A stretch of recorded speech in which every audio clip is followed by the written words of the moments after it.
प्रिय मित्रों नमस्कार। मैं ओपी शर्मा, ज्योतिषाचार्य, नई विद्या ज्योतिष परामर्श केंद्र में आपका हार्दिक स्वागत करता हूं। मैं आज जैसे कि अभी श्रावण मास आरंभ होने वाला है और हम श्रावण मास का कैसे उपयोग करें। शिव जी का माह है, शिव जी को ये श्रावण मास बहुत ही पसंद है और किस तरह से हम शिव जी का आशीर्वाद प्राप्त करें, मैं ये बतलाने का प्रयास करता हूँ। चंद्र से जुड़ी समस्याओं से मुक्ति के लिए हमें श्रावण मास का उपयोग करना चाहिए। यदि हमारी जन्म कुंडली में चंद्रमा पीड़ित हो, चंद्रमा केंद्रुम योग में हो, चंद्रमा अस्त हो, चंद्रमा राहु के साथ हो, चंद्रमा पाप कर्त्री हो, चंद्रमा नीच का हो, चंद्रमा अस्त हो या कालसर्प दोष है, तो इससे मुक्ति पाने के लिए हम इस श्रावण मास का उपयोग कर सकते हैं। तो मित्रों, किस तरह से हम इसका उपयोग करें ये मैं बतलाने का प्रयास करता हूँ। श्रावण मास मित्रों शिव जी को सबसे अधिक पसंद है और शिव जी का और चंद्रमा का बहुत गहरा संबंध है, ये आपको शायद मालूम हो। जो चंद्रमा है उनका विवाह दक्ष प्रजापति की 27 कन्याओं से हुआ है, जो कि हमारे 27 नक्षत्र हैं: अश्वनी, भरणी, कृत्तिका, रोहिणी, मृगशिरा, आद्रा, पुनर्वसु, अश्लेषा आदि और रेवती तक। और उसी प्रकार शिव जी का विवाह भी दक्ष प्रजापति की एक कन्या से, सती से विवाह हुआ है। अतः चंद्रमा और शिव जी आप दोनों के ससुर दक्ष प्रजापति, अर्थात दोनों हम कहें तो रिश्तों में एक दूसरे के साड़ू भाई हैं और चंद्रमा का बहुत ही सम्मान करते हैं शिव जी। चंद्रमा को उन्होंने अपने मस्तक पे स्थान दिया है, जैसा कि आप जानते हैं। तो और आपको विदित हो कि जो समुद्र मंथन हुआ था वह भी श्रावण मास में ही समुद्र मंथन हुआ था और समुद्र मंथन में बहुत सारी चीज़ें निकली थी, जैसे कि आपको पता है लक्ष्मी भी निकली उसमें और अमृत निकला था विशेष करके, लेकिन साथ में विष भी निकला था। तो सभी चीज़ें तो लोगों ने, दैत्यों ने, दानवों ने ग्रहण कर ली, लेकिन जो विष है उसका पान कौन करे, विष को कौन ग्रहण करे।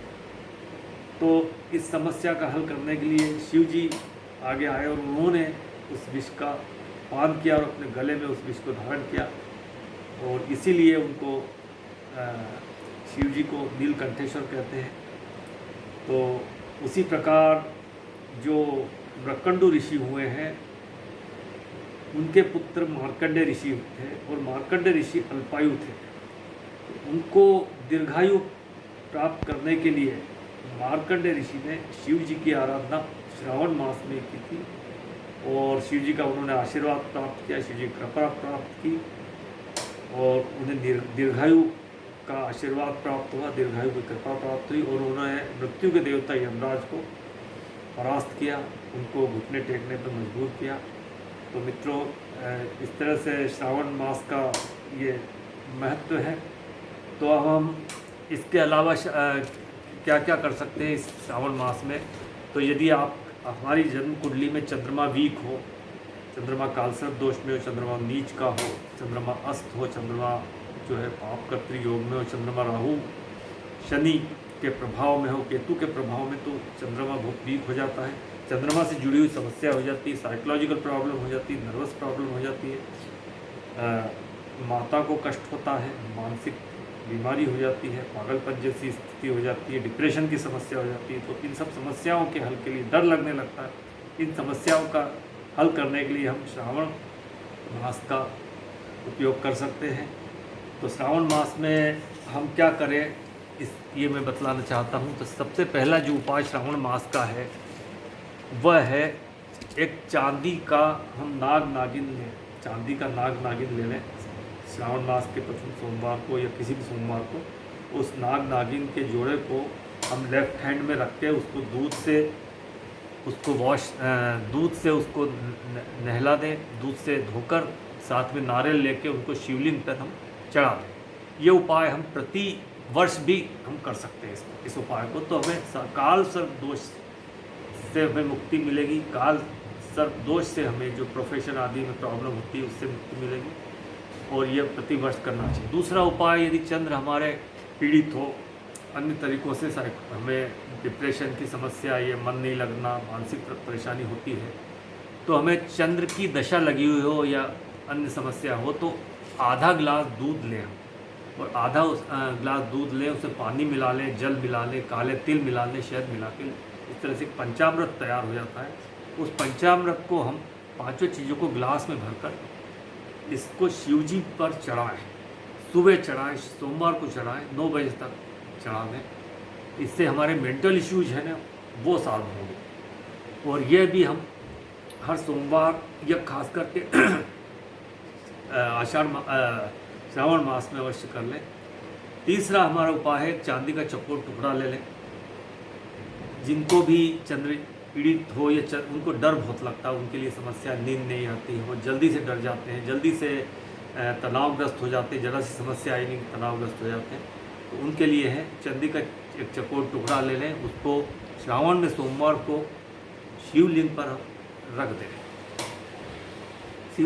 श्रावण में सोमवार को रख लें और 5 मिनट वहीं पर हम शिवलिंग पे चौकोर टुकड़े को रखकर 5 मिनट तक हम ओम नमः शिवाय मंत्र का जाप करें या अधिक से अधिक करें।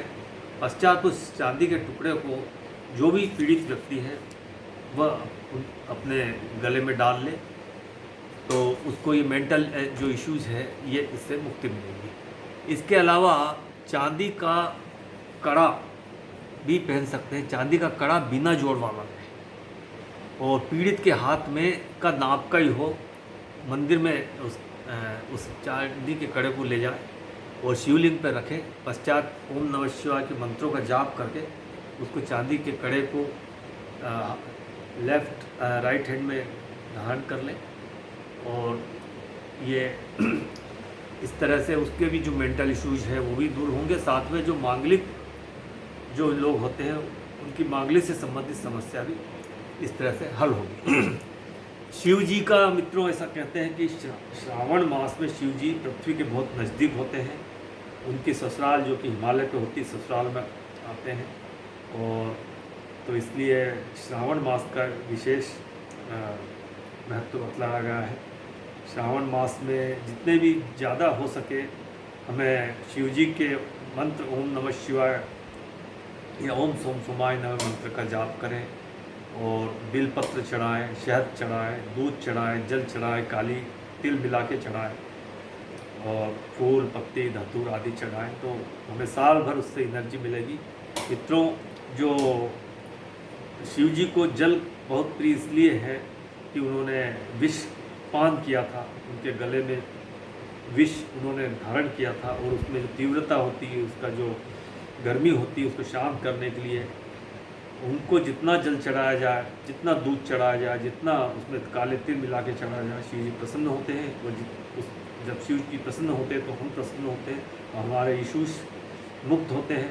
तो मित्रों, मैंने एक प्रयास किया इस श्रावण मास का, हमारे कुंडली में यदि चंद्र वीक हो, हमारा मन पीड़ित हो, तो किस तरह से हम उससे मुक्ति प्राप्त करें और हम वर्ष भर इन समस्याओं से मुक्त रहें। और कहते भी हैं मित्रों, जो चंद्रमा है वो मन का कारक है, और यदि मन हमारा प्रसन्न है, वो कहते हैं कि मन के जीते जीत है और मन का हारे हार। यदि बहुत सारी चीज़ें भी सुख सुविधाएँ हैं लेकिन मन हमारा प्रसन्न नहीं है, तो वो सुख सुविधाएँ भी कोई मतलब की नहीं है, कोई काम की नहीं। तो मित्रों, पुनः मैं आपको शुभकामनाएँ देता हूँ श्रावण मास के लिए। ओम नमः शिवाय, और आप शिव जी का आपको अधिक से अधिक आशीर्वाद प्राप्त हो। ओम नमः शिवाय, ओम नमः शिवाय।